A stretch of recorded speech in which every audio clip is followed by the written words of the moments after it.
Non performing assets, ये बहुत important है, अगेन न्यूज में है, क्योंकि इंडिया का जो non performing asset it is right now at historically low level, पिछले 12 साल का सबसे कम पे आ गया है। This is very much important for prelims this year, इस साल के प्री के लिए बहुत इंपॉर्टेंट है एनपीए। तो पहले समझना है एनपीए का कैटेगरी, इसको समझो, ठीक है। बैंक का जिस दिन मान लो कि आपने बैंक से लोन लिया and now principal and interest are both overdue, आज डेट था, आज आप मिस कर दिए, आज ड्यू डेट था, तो आज से लेके 30 दिन तक, ये एकदम माइंड मैप बना लो, आज से जिस दिन से ड्यू डेट है, आज बैंक में आपको पैसा पे करना था, यू कुड नॉट पे, सो आज से 30 दिन तक योर जो आपका अकाउंट है उसको एसएमओ अकाउंट में डिक्लेयर किया जाएगा, स्पेशल मेंशन अकाउंट जीरो। इसका सिंपल मतलब है some stress is visible, done. अब 30 दिन के बाद फिर से तुम पेमेंट अभी नहीं किए हो, सो उसके बाद 30 टू नेक्स्ट 60 डेज में अब your account would be transferred from SMA 0 category to SMA 1 category, special mention account 1। 60 days से फिर 90 डेज तक अब आप आ गए, 3 महीना हो गया ड्यू डेट से, फिर से मैं बोल रहा हूं ड्यू डेट से, देन अब आपका account would be declared as a special mention account 2।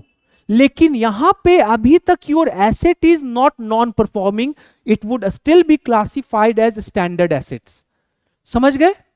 अब ये 3 महीना, अब ड्यू डेट से 3 महीना नहीं, यहां 3 महीना के बाद, 3 मंथ्स के बाद अगर फिर भी ड्यू है तो फर्स्ट 1 ईयर के लिए your account and your loan would be declared as substandard assets, मतलब कि 3 महीना प्लस 1 ईयर तक it would be called as substandard assets.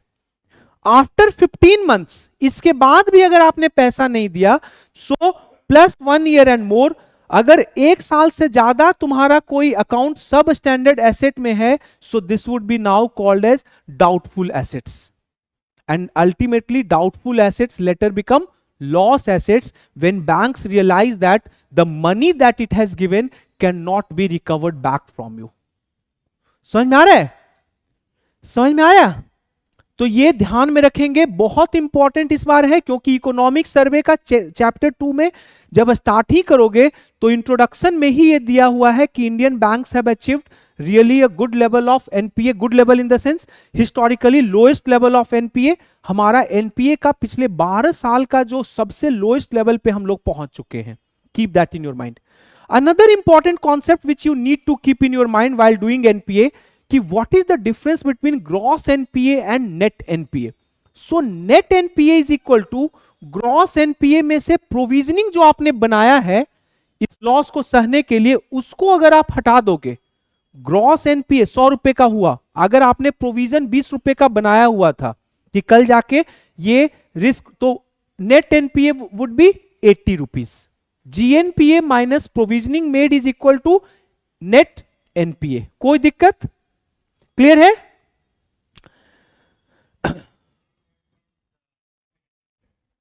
Provisioning made, पहले से आपको पता था कि सम ऑफ दीज लोन्स में टर्न आउट टू बी सार, तो आपने जो अभी करार में जो प्रोविजन आपने मेड किया होगा ना, जैसे मान लो कि हाउसिंग सेक्टर को आपने बोला होगा कि I will be assigning 40% risk weight to it, तो आप 40% प्रोविजन बनाए होंगे, और अगर उस 40% में से ही लॉस है तब तो कोई दिक्कत ही नहीं है, आप ऑलरेडी उसके लिए पहले से ही पैसा अलग रखे हुए थे। हाँ ठीक है, डबल काउंटिंग एरर हटाएंगे, जब प्रोविजनिंग हटाएंगे तभी तो नेट एनपीए आ रहा है ना। अगर प्रोविजनिंग और जीएनपीए जो है बिल्कुल इक्वल होगा तो नेट एनपीए वुड बी 0। अगर ग्रॉस एनपीए भी 100 रुपया है और आपने टोटल प्रोविजन कर दिया है 100 रुपए का, सो net NPA would B, net NPA will be 0। आपको कुछ एनपीए हुआ ही नहीं है, बिकॉज आपने ऑलरेडी प्रोविजन उतना बनाया हुआ था। ठीक है ना? Next is provisioning coverage ratio. It is the ratio that indicates how much money a bank has set aside to cover loan losses. Loan के लॉसेस, अभी जो प्रोविजनिंग की बात कर रहे हैं ना, तो कितना रुपया बैंक, ज्यादा हो गया क्या आदित्य? क्लियर है ना? कोई दिक्कत? सो कितना रुपया बैंक जो है हटा रहा है, सो दैट इज कॉल्ड मतलब बैंक्स अपना प्रोविजनिंग के लिए कितना रुपया हटा रहा है, through that you measure PCR ratio. ठीक है, so it is a gauge of how a well bank is prepared to cover its losses from NPA. PCR increases with time period of NPA. जैसे जैसे NPA का time period बढ़ता है उसी तरीके से प्रोविजनिंग कवरेज रेशियो भी ऊपर जाएगा।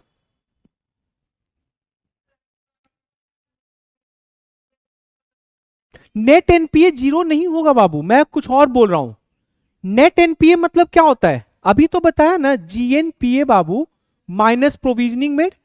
मान लो कि ग्रॉस एनपीए 100 रुपया है और आपने प्रोविजन भी 100 रुपया का कर दिया है, तो नेट एनपीए जीरो हो ना जाएगा, ये मैं बोल रहा हूं, समझ गई ना।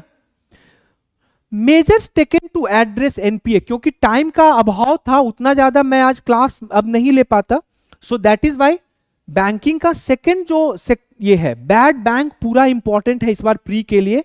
और जो इंपॉर्टेंट एक्टिविटी पिछले एक साल में लिया गया है, जैसे अभी मैंने बताया कि प्रायोरिटी सेक्टर लेंडिंग में आरबीआई ने लिया है, तो बहुत सारा इश्यूज है, एनबीएफसीज को लेकर इश्यूज है, नॉन बैंकिंग फाइनेंशियल कंपनीज को कैसे आरबीआई ने डिफरेंट टीयर्स में उनको रेगुलेशन के लिए सेग्रीगेट किया है, वो सबका क्लास नेक्स्ट लेक्चर में मैं लूंगा, सेकेंड लेक्चर। लेकिन मंडे को जो क्लास होगा that would be the first lecture on international relations, और उसमें जितना इंपॉर्टेंट इकोनॉमी का जो थर्ड लेक्चर लूंगा उसमें बैंकिंग पार्ट ही कंटिन्यू करूंगा। ठीक है, मंडे वाला लेक्चर आईआर का लेक्चर होगा, इसमें सारे जो इंपॉर्टेंट लो हैंगिंग फ्रूट्स हैं, all the locations, these all would be covered। Locations जो न्यूज में है, जो इंपॉर्टेंट इंटरनेशनल इंस्टीट्यूशंस न्यूज में है, वो सब कवर करूंगा जो पिछले एक साल में न्यूज में रहा है, इंक्लूडिंग मैपिंग, पूरा मैपिंग भी करेंगे। ठीक है, सो पहले देखते हैं what are the measures taken to address NPA. ये सारे, जैसे डेट रिकवरी ट्रिब्यूनल जो था, ये कैसे बनाता है पता नरसिम्हन कमिटी का recommendation, credit information bureau, SARFAESI act, ARC asset reconstruction company, PCA prompt corrective action, PJ Nayak committee, ILF, Indradhanush programme, डीसिब, ये सब के बारे में बताऊंगा अगले क्लास में। BBC, IBC, bank recapitalisation, project Sashakt एक बार देखेंगे, 4R स्ट्रेटजी जो है रिकैपिटलाइजेशन, ये सब का जो स्ट्रेटजी है, बैड बैंक का जो कॉन्सेप्ट है, these all are the measures that have been taken to address NPAs in Indian bank. Non performing assets का जो इश्यूज था उसको एड्रेस करने के लिए ये सारे मेजर्स लिए गए हैं। यहां पर अभी मैं टाइमलाइन बताया हूं, नेक्स्ट लेक्चर में आई will be explaining each one of these in detail, ये सब बताऊंगा। ठीक है।